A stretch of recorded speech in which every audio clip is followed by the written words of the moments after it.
ভালোবাসা ও ভালো লাগার মধ্যে পার্থক্য কি? একটা ছোট্ট বোন তার দাদাকে জিজ্ঞাসা করছে, দাদা বলতো ভালোবাসা কি? তখন দাদা ছোট বোনকে বলছে, দেখ তুই প্রত্যেক দিন আমার ব্যাগ থেকে কিন্তু চকলেট চুরি করে খাস, খাস তো?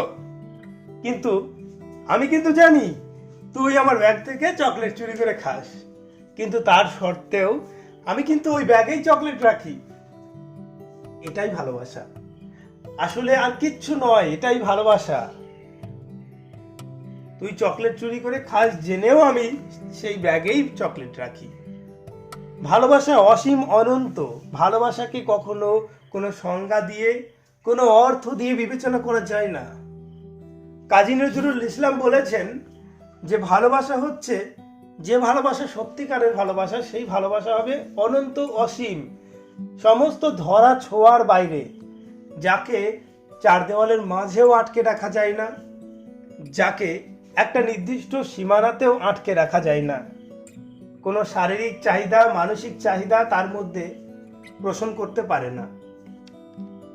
এবার কথা হলো, একজন মানুষ আর একজনকে ভালোবাসে, দুজন দুজনের সঙ্গে কখনোই দেখা হয়নি, শুধুমাত্র ফেসবুক হতে পারে, বর্তমান যুগে ফেসবুকের মাধ্যমে তাদের মধ্যে পরিচয় হয়েছে, পৃথিবীর এই প্রান্ত থেকে ওই প্রান্তে। সেই মানুষটা তাকে ভালোবেসে তার জন্মভূমি, তার পরিবার সকলকে ছেড়ে চলে আসছে। আমি বলছি না সে আবেগের বশে করছে না, অনেকে হয়তো আবেগের বশে করে, কিন্তু ভালোবাসা তো আছে। একটা ভালোবাসা, একটা মানুষের প্রতি বিশ্বাস ভরসা না জাগলে সেই মানুষটাকে ভরসা করে একটা দেশ ছেড়ে কখনোই আসা যায় না। কথাটা একটু ঘুরিয়ে বলি, এই দিকে আমি আলোচনা করতে যাইনি। আজকের আলোচনার বিষয় ছিল আমাদের ভালো লাগা এবং ভালোবাসার মধ্যে পার্থক্য কি, দ্বিতীয়ত ভালোবাসা কি, প্রকৃত ভালোবাসা কি, এবং বর্তমানের কৃত্রিম মেকি ভালোবাসা কি। বিষয়টা হচ্ছে, গৌতম বুদ্ধের একটা ঘটনা বলি। গৌতম বুদ্ধ একদিন বসেছিল, তার একজন খুব পরিচিত এবং ভালো শিষ্য বুদ্ধদেবকে জিজ্ঞাসা করছেন, মহারাজ আসলে ভালো লাগা আর ভালোবাসার মধ্যে পার্থক্যটা কি? তখন গৌতম বুদ্ধ তার শিষ্যকে বলছে, ধরো তুমি রাস্তা দিয়ে যাচ্ছ, এমন সময় তোমাদের সামনে বা তোমার সামনে একটা সুন্দর ফুলের গাছ দেখতে পেলে, সেই গাছে প্রচুর ফুল ফুটে আছে, খুব সুন্দর সুন্দর, তুমি কি করবে? তখন শিষ্য উত্তর দেয়, আমি অবশ্যই একটা ফুল ছিঁড়ে নেব। তখন বুদ্ধদেব বলেন, এটাই পার্থক্য ভালো লাগা আর ভালোবাসার মধ্যে। তখন শিষ্য বলে, মহারাজ আমি তো বুঝলাম না। তখন বুদ্ধদেব বলে, দেখো তুমি যদি সত্যিই ওই ফুল গাছটাকে ভালোবাসতে তাহলে কি করতে? তাহলে এই ফুল গাছের যত্ন নিতে, চাইতে যেন আরো ফুল সেই গাছে ফুটে উঠুক। আজকে তুমি তাকে ভালোবাসোনি, তাকে ভালো লেগেছে তোমার, তাই তুমি একটা ছিঁড়ে নিয়েছো। এইটুকুই পার্থক্য ভালো লাগা এবং ভালোবাসার মধ্যে। ভালোবাসার মধ্যে ভালো লাগা থাকবে, কারণ একটা মানুষ কাউকে ভালোবাসে, তার কিছুটা দিক, কিছু একটা অংশ তার ভালো লাগে। সব ভালোবাসার মধ্যে ভালো লাগা আছে, কিন্তু সব ভালো লাগার মধ্যে ভালোবাসা নেই। একজনকে দেখে ভালো লাগতে পারে এবং আস্তে আস্তে সেই ভালো লাগাটা ভালোবাসায় পরিণত হতে পারে, কিন্তু ভালোবাসা কখনো একদিনে হঠাৎ করে হয়ে যায় না। একটা মানুষকে হঠাৎ করে পরিচয় হয়ে গেল, যেমন আমরা বলি লাভ এট ফার্স্ট সাইট, দেখার মুহূর্তে তাকে ভালোবেসে ফেললাম, কখনোই না। তাকে ভালো লাগতে পারে, তাকে ভালো লেগেছে, তাকে ভালোবাসেনি। ভালোবাসা কখনো একদিনে হয় না, একটা মুহূর্তে হয়ে যায় না, সেটা হয় ভালো লাগা। আর আমরা এটাকেই ঘুলিয়ে ফেলি ভালো লাগা এবং ভালোবাসার মধ্যে। তাই ভালো লাগার মানুষটাকে নিয়ে আমরা স্বপ্ন দেখতে শুরু করি।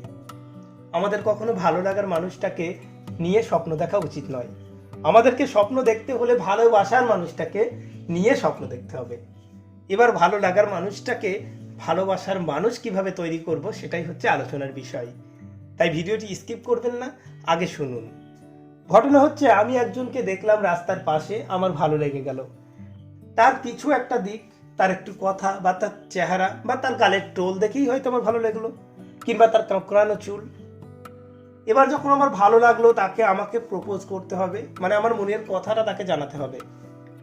এটা এখন বর্তমানে খুব সোজা হয়ে উঠেছে, কিন্তু প্রকৃত ভালোবাসার ক্ষেত্রে সেই মানুষটাকে জানানো কিন্তু এই পৃথিবীর সব থেকে কঠিন কাজ আমি বলে মনে করি। যাই হোক, সেই মানুষটাকে যখন আমি জানিয়ে দিলাম, সেই মানুষটাও রাজি হলো। দুজনের মধ্যে একটা ভালো লাগার সৃষ্টি হলো। সেও আমার কিছু দেখে পছন্দ করলো, আমিও তাকে দেখে পছন্দ করলাম, এবং এই বিষয়টা আস্তে আস্তে এগিয়ে যাচ্ছে। আমি তাকে জিজ্ঞাসা করছি তার ভালো জিনিসগুলো, সে তার ভালো দিকটাকে তুলে ধরছে আমার উপর, আয়নার সামনে ভালো দিকটাকে তুলে ধরছে, আমিও কিন্তু আমার ভালো দিকটাকে তার সামনে তুলে ধরছি।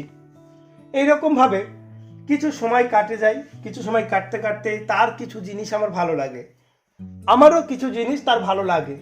এইভাবে কিন্তু আস্তে আস্তে সম্পর্কটা গভীরতায় পৌঁছায়। সম্পর্কটা দুজনের মধ্যে আস্তে আস্তে আরো কাছে নিয়ে আসে দুজন দুজনকে। তারপরে সেই সম্পর্কটা একটা বিবাহ বন্ধনে আবদ্ধ হয়ে যায়। এরকম অনেক সম্পর্কের ক্ষেত্রে হয়। আবার অনেক সম্পর্ক ভেঙেও যায়, অনেক সম্পর্ক শেষ হয়ে যায়। এই পৃথিবীতে অনেক সম্পর্ক শেষ হয়ে যায়। সম্পর্কটা যখন আস্তে আস্তে বয়স বাড়ে, সম্পর্কটার বয়স বাড়ার সাথে সাথে দুজন দুজনের ভালো দিকের সাথে সাথে খারাপ দিকটা প্রকাশ পায়। তখন বিপরীত দিকের মানুষটা চিন্তা করতে থাকে, আমার সামনের মানুষটা হয়তো পরিবর্তন হয়ে যাচ্ছে। না বন্ধু, সে পরিবর্তন হচ্ছে না। সে তার ভালো দিকটা দেখিয়েছিল, তার সঙ্গে সঙ্গে তার খারাপ দিকটাও এখন দেখাচ্ছে, বা আপনি দেখতে পাচ্ছেন। আয়নায় যদি মুখ দেখতে চান, তার পিছনে পাড়া কিন্তু লাগাতেই হবে, না হলে স্বচ্ছ কাচের ওপারে যা আছে সেটাই আপনি দেখতে পারবেন, কখনো আয়নায় আপনার মুখ দেখা হবে না। তাই আপনাকে আয়নায় মুখ দেখতে গেলে পাড়া যেমন লাগাতে হয়, মানুষেরও সেই রকম ভালো দিকের সঙ্গে সঙ্গে কিছুটা খারাপ দিকও থাকে। যাকে আপনি ভালোবাসেন, তার ভালো দিকের সঙ্গে সঙ্গে তার খারাপ দিকটাকেও গ্রহণ করতে হবে। যাকে আপনি ভালোবাসেন, তাকে আপনাকে ক্ষমা করতে শিখতে হবে। কবিগুরু রবীন্দ্রনাথ ঠাকুর বলেছেন, যদি আপনি তাকে ক্ষমাই না করতে পারেন, তাহলে কখনো ভালোবাসবেন না। কারণ তাকে ক্ষমা করতে শিখুন, ক্ষমাশীল হন, এবং তাকে তার ভালো দিকটা তার খারাপ দিকটা উভয়টাকে গ্রহণ করতে শিখুন। দেখবেন সম্পর্কটা সুন্দরভাবে মিষ্টিভাবে কেটে যাবে, সম্পর্কটা আস্তে আস্তে আরো সুন্দর হবে। আমাদের অনেক সম্পর্ক কিসের জন্য ভেঙে যায়? জেদ, অহংকার, অতিরিক্ত জেদ। না, আমি বলবো না, আমি করব না, আমি এটা করতেই পারি না। সন্দেহ, সন্দেহ খুব খারাপ জিনিস একটা সম্পর্ক শেষ হওয়ার জন্য। তাই বন্ধু, তার ভালো দিকটা গ্রহণ করব, তার খারাপ দিকটা গ্রহণ করব। আর এই গ্রহণ করার মাধ্যমে দুজন দুজনকে বোঝার মাধ্যমে সম্পর্কটা আস্তে আস্তে আরো দৃঢ় হবে। সম্পর্কগুলো শেষ হয়ে যাবে না।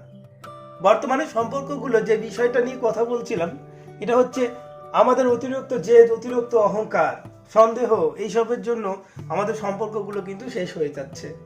একজন একজনকে সন্দেহ করছি। দেখবেন যে বেশি সন্দেহ করে সেই কিন্তু খারাপ, কারণ সে নিজেকে দিয়ে অপরকে বিচার করে।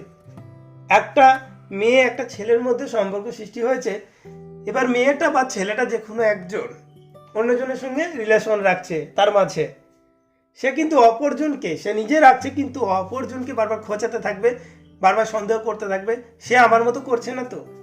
আমি কখনো অপরকে বিচার করব যখন, তখন কিন্তু আমাকে দিয়ে বিচার করব, কারণ আমি আমাকেই চিনি। আমি একজনের ডাক্তার হতে পারি না, তার আগে আমাকে অসুখ বুঝতে হবে। আর অসুখটা কিন্তু আমার মধ্যে করে আমার যখন অসুখটা হয়েছিল আমি কি ফিল করেছিলাম, সেই হিসাবেই কিন্তু ট্রিটমেন্টটা করি। সে কিন্তু নিজেকে দিয়েই তাকে বিচার করতে যায়, আর এই বিচার করার ক্ষেত্রেই অনেক সম্পর্ক শেষ হয়ে যায়, ভেঙে চুরমার হয়ে যায়।